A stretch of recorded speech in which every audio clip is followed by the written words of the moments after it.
So in this video, you'll learn how to change the app language back to default on your Samsung Galaxy A56.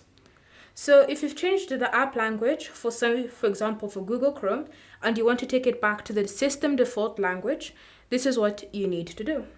Simply start by opening the Settings app, and then you want to scroll and select the option General Management.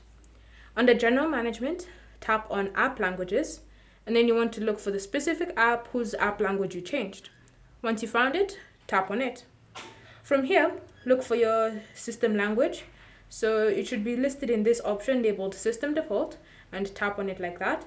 And now you'll notice that whenever you go to open the app again, you'll see the app language has changed back to the system default from the previous language that you were using. If you have any questions or comments about reverting back to the system default on specific apps, leave them down below and we'll get back to you.